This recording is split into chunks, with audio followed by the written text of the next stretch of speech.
This image is from the NFL's official Twitter account, and they released it in early September as promotional material for the upcoming season. It's going viral right now because Sam Darnold and Drake May are put right next to each other, with Jonathan Taylor wearing number 28 directly behind them, and they are kind of the closest to the actual stadium where the Super Bowl is going to be played on February 8th, or 2/8. And yeah, that's kind of interesting in the sense of it's more evidence that these professional sports leagues are scripted in advance. I mean, everybody should be aware of that by now, so I don't want to dwell on that too much. What interested me more about the image was this way that they depicted the sun, where I immediately thought of the end of the I Pet Goat 2 video. And I have that here on the screen as well, and hopefully you can see what I mean. It's not identical by any means, but it really does evoke the way the sun is portrayed here. And in that context, it gets really interesting because, of course, the Golden Gate Bridge is depicted right next to the sun and the stadium, which relates to this whole ritual involving Donald Trump that's going on right now. And to get into that further, I want to start with the Seattle Seahawks team and what's going on there. It's kind of ridiculous, honestly, but I'll just get into it and we'll go from there. First, there are the player numbers of the starters on the Seattle offense. These are the players that will be mentioned repeatedly on the broadcast when the game is being played. This is Ken Walker, who wears number 9, and this is Jackson Smith-Njigba, who wears number 11. So you're going to have this 9-11 going on with Seattle, and then the starting tight end is A.J. Barner, who wears number 88, right? So you're going to have 9-11 and 88, which is the whole thing, right? That is Donald Trump. He's 9-11 and 88. And Seattle's quarterback is Sam Darnold. And if you say it in like a Boston accent from the Northeast, Donald, you can get the idea of it actually subconsciously imprinting Donald into your mind every time they say Darnold. I mean, if you rearrange the letters, Donald is there. So you have Donald playing quarterback for the Seattle Seahawks, and then 9-11 and 88 making up the entire offense, essentially. Of course, there are other players who will have their small part to play. They might even score a touchdown or whatever, depending on how they want to script this thing. But the crux of the message, subconsciously speaking, is the 9-11, 88, and Donald. And then that's amplified by the fact that, coincidentally, quote unquote, their head coach is Mike MacDonald, right? And then that brings in the whole Golden Gate thing, right? Where they're going to mention the coach over and over again in the lead up to the game.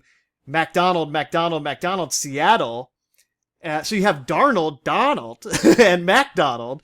And then you have McDonald's and the Golden Gate, right? And then that brings you right back to the end of I Pet Goat 2 and that image the NFL put out, where you have the Golden Gate Bridge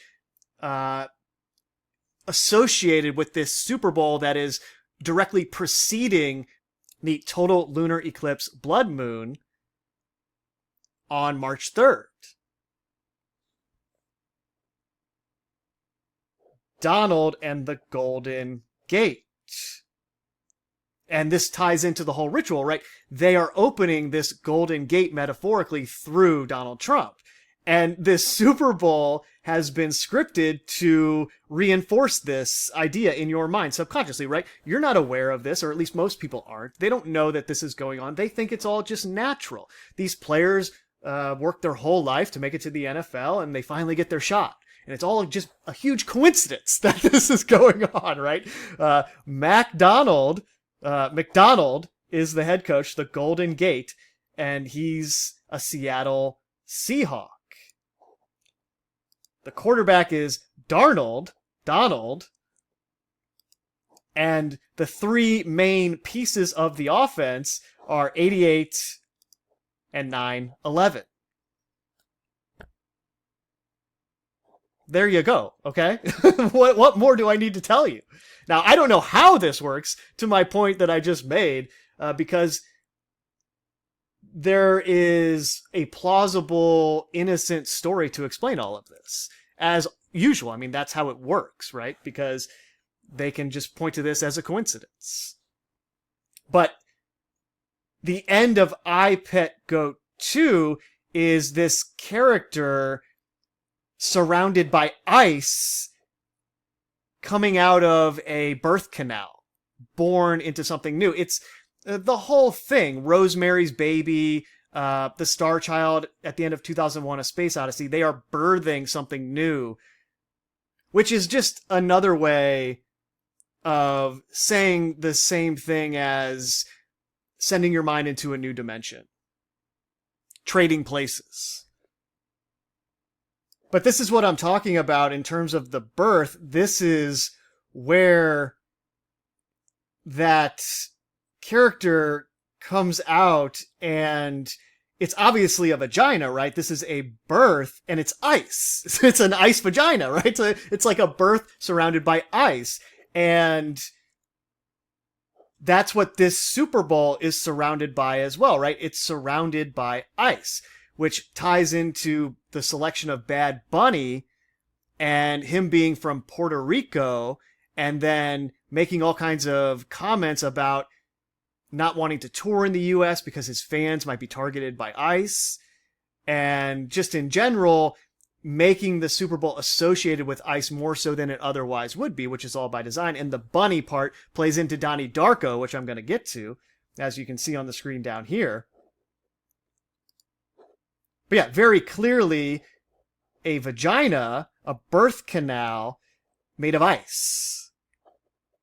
And the NFL, on its official account, puts the Golden Gate right next to this sun that is looking like this scene, as the Super Bowl will be surrounded by ice, where the Seahawks and everything I just went into, given the association to Donald, will play the Patriots. And I'm not trying to tell you who will win. You shouldn't be betting money on this stuff. That's degenerate behavior, right? But you can see the idea here where Seattle, the Greenland, the Land of Oz, the Emerald City, would triumph over the Patriots in terms of the ritual here, right? Triumphing over America. But it could just as easily be the opposite scenario where the Patriots win as some kind of symbolic defeat of Donald Trump, as that will relate to his controlled demolition that they are using to destroy the country itself. So it's this inversion where they use the Patriots to win, and they give you that story, and you perceive it in a subconscious way without realizing it. Again, don't bet your money on this stuff. That's what they want you doing. It's all a part of this thing. In other words, symbolically, everything associated with this Super Bowl and the ritual they will perform there on that day is about this metaphorical birth, the opening of the Golden Gate, transferring your mind into a new dimension as a new world comes into your reality at the same time. And that's both literally in terms of technology, but also it's more esoteric in terms of the philosophies that they are indoctrinating people with, coming into reality, as that relates to all these fake spiritual Enlightenment movements and just the general belief system that most people are holding in terms of what's really going on. So this is the opening scene of Donnie Darko, and I'm just going to play it for you so you can hear it.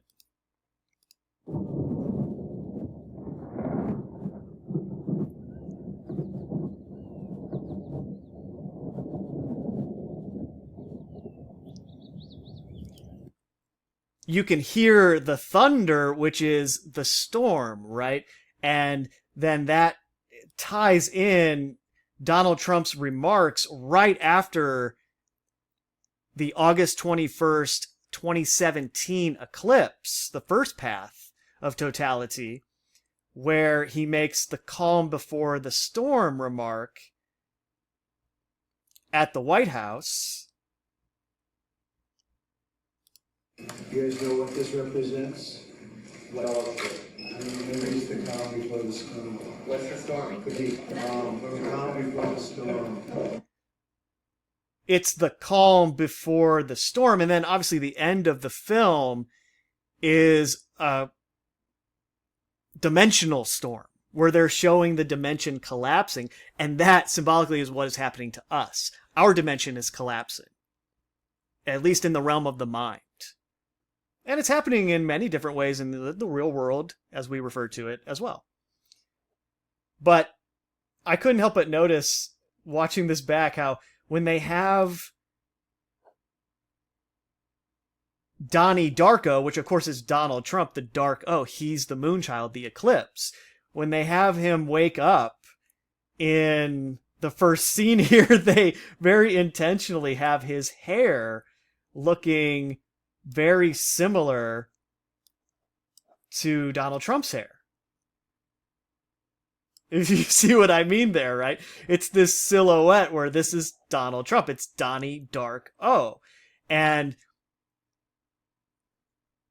the director of the film makes this very clear to you after the fact, as I've noted in prior videos, where the scripted backstory to give you that innocent, oh, I just came up with this. It just happened. And then at the very worst, they'll say, oh, well, I'm an artist. And, sometimes as artists, we just tap into something we don't understand. And this is what happens. I didn't mean to make a movie about Donald Trump. It just happened. Right? So that's the alibi they try to go with. But he says here that he was inspired by a childhood memory and a news report about a large chunk of ice falling from a plane and crashing into a suburban home. The real-life bizarre event served as the foundation for the film's plot, with Kelly replacing the ice with a jet engine that mysteriously lands on the protagonist's bedroom. So the jet engine is symbolically Donald Trump as the personification of 9/11, those two planes flying into the two towers prior to the controlled demolition.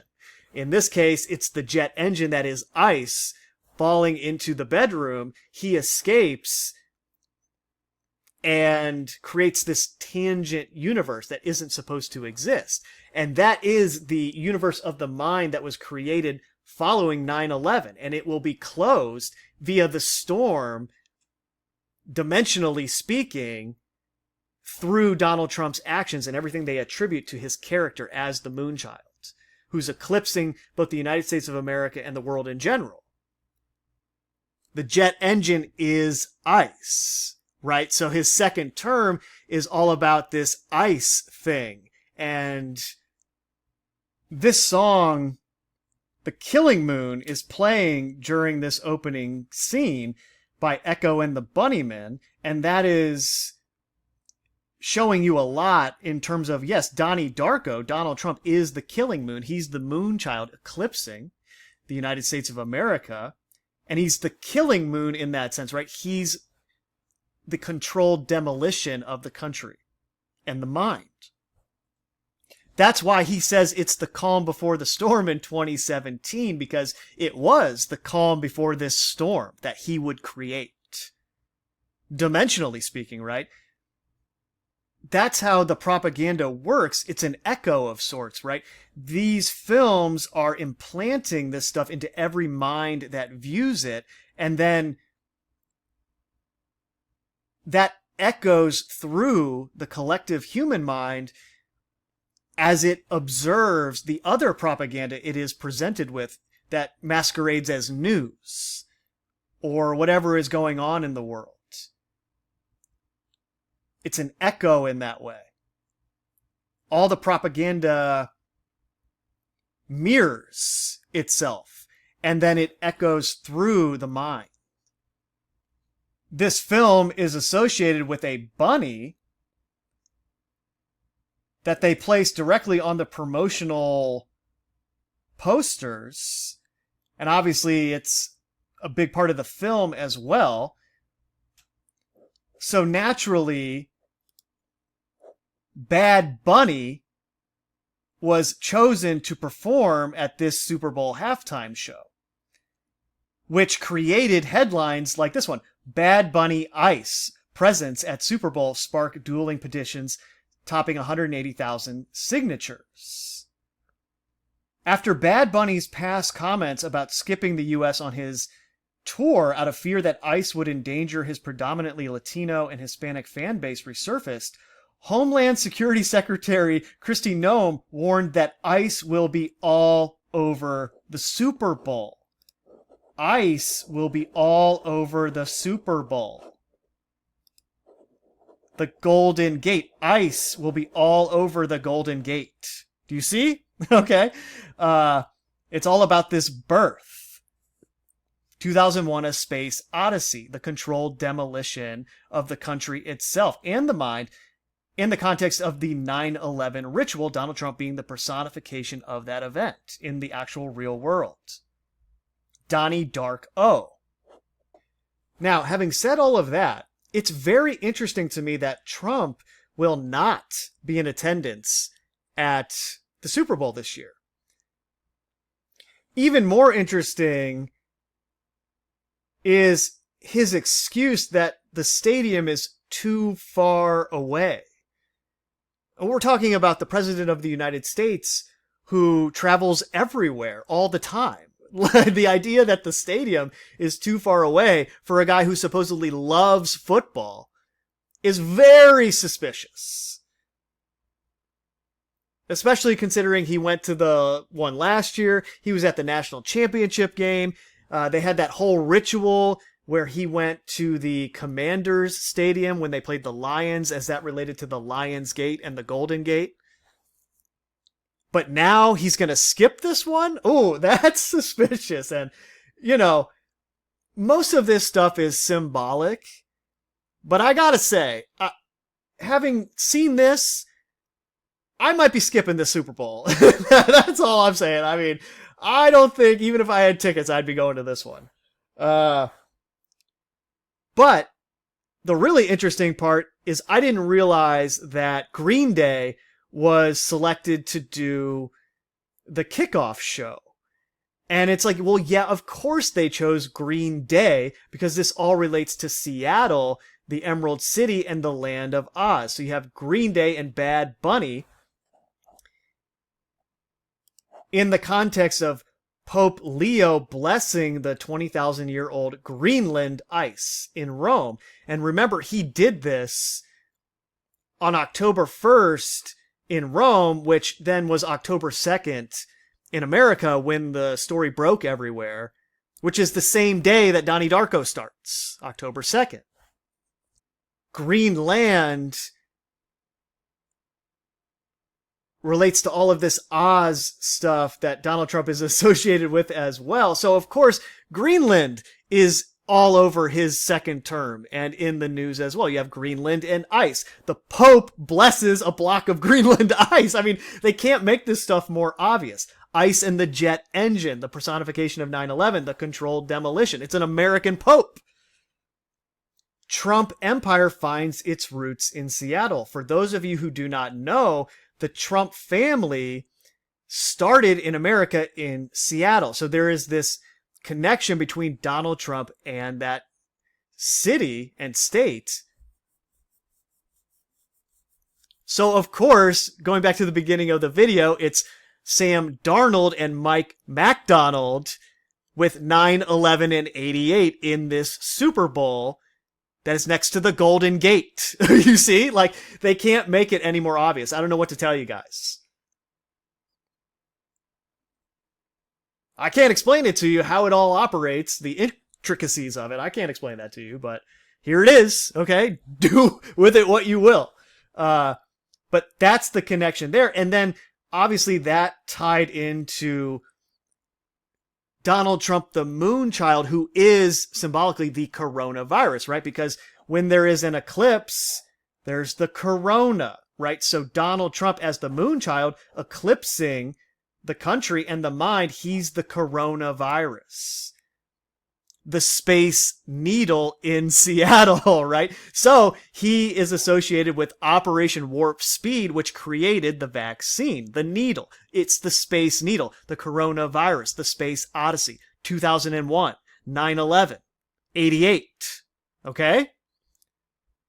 COVID-19 vaccine trial volunteer on the shot heard round the world.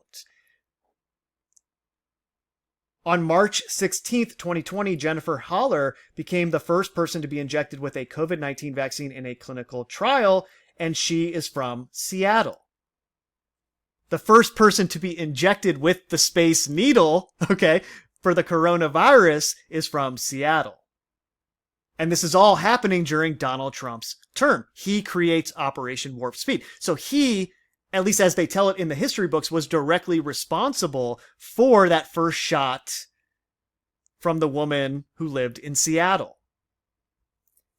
The first public COVID-19 vaccines reach all states as the U.S. death toll tops 300,000 from December 14th, 2020. Operation Warp Speed culminates on December 14th, 2020, the same day as a total solar eclipse. So Operation Warp Speed concludes on the day of a total solar eclipse. And there's the whole thing, right? Donald Trump is the Moonchild. He's the coronavirus. If you remember back to the April 8th, 2024 eclipse, they released the video of his head literally eclipsing the sun on that day, right? Just kind of tongue-in-cheek, making fun of this whole thing, knowing people wouldn't understand that. They would just think it's funny. Oh, it's Donald Trump being arrogant again. No, you guys don't have any idea what's going on. I'm trying to help you understand, but Operation Warp Speed concludes during a total solar eclipse. Donnie Darko. Okay?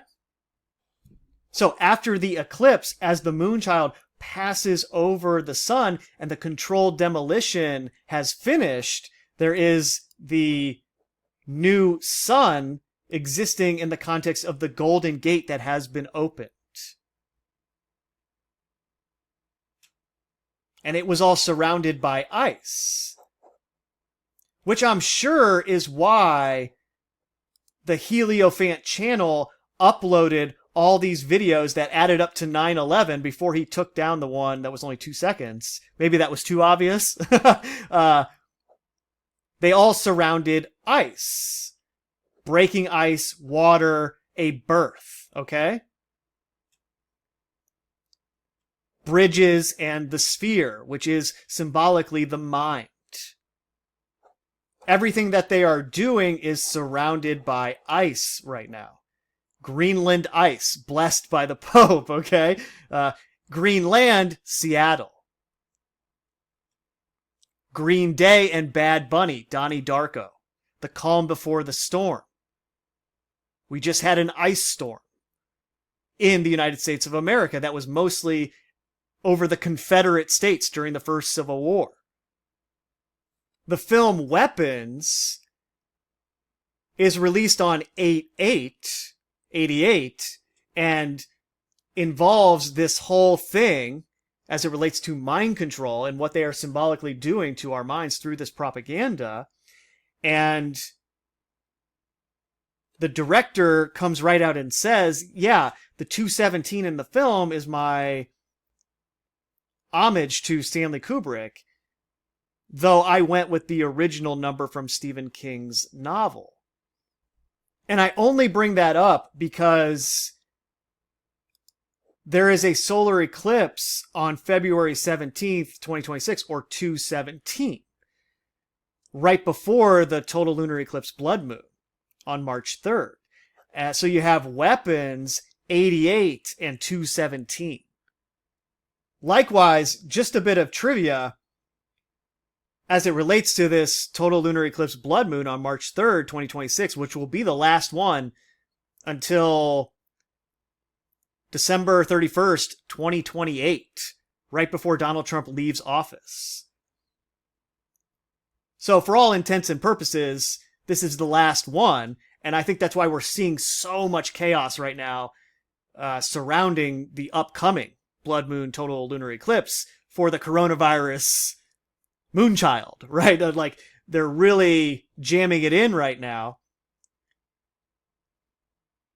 But from July 4th, 1776, the start of the United States of America, to the date 3/3/2026, just so happens to be 91,188 days. So you have the 9/11 and the 88 as it relates to the start of the country and the controlled demolition of it, symbolically through Donald Trump as the personification of 9/11.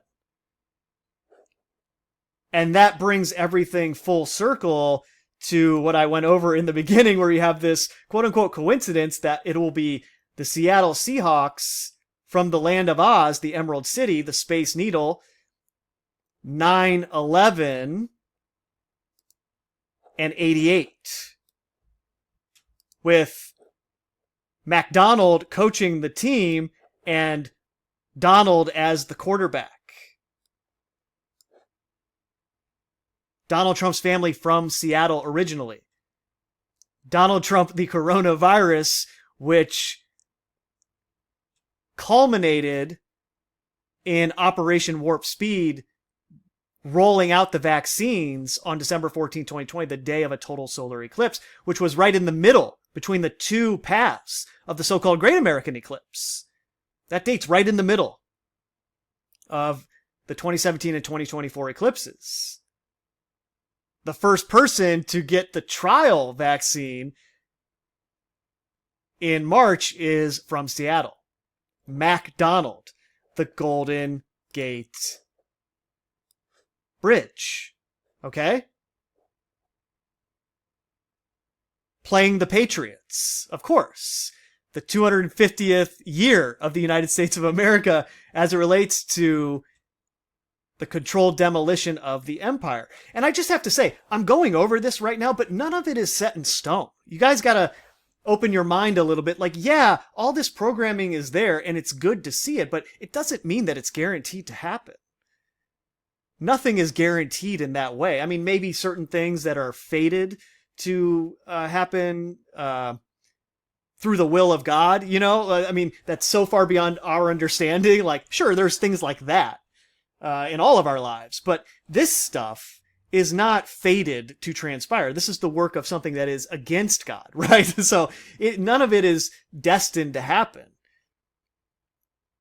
If enough people understand what's really going on and stop powering the ritual, because it functions through our collective attention and energy.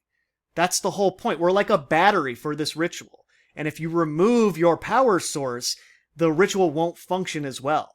And I think that's already happening a little bit. This is just speculation on my part, but I think a lot of the health decline of Donald Trump and just how he looks is partly due to his battery being drained. Like, he's not as powerful as he was in the first term because he's not getting as much energy through our attention because people are starting to understand what it is. And it's like anything else. To the point of all this stuff, there will be the coincidence of, well, he's almost 80 years old. Of course he's going to start looking a little, suspect. Everybody does at that age. Look what happened to Biden. And it's like, no, you don't understand. These presidents all live into their 90s and are fine. That's part of what you get for being the president. You get the life extension technology. Whatever they have, whatever they're using, you get it when you're president. At least since the 80s. So any health issues that a president has are just a part of the script at this point. But yeah, that's it. It's the Golden Gate, right? It's this birth, the Star Child, Rosemary's Baby, through this ritual, and you are something new at the end of it. You have a new mind, a whole new perspective. The whole world is different. It's this new sun, metaphorically. And just in this context, it all surrounds ice. As that relates to Donnie Darko, the storm, the jet engine that is ice, and the controlled demolition of this whole thing. The opening of the Golden Gate in Jerusalem. And then, obviously, in the more mystical interpretations of that, it's the Golden Gate in the mind, right? You can always take these things in many different ways, but quite obviously, the symbolism here is the Golden Gate is being opened through this ritual. And that's why Seattle is in this game playing the Patriots, and Seattle has all of this association to Donald Trump because they planned it that way. Hopefully I made that obvious. Forget about all the other nonsense I was saying. That was just me having fun while the microphone was on. That's all. Later.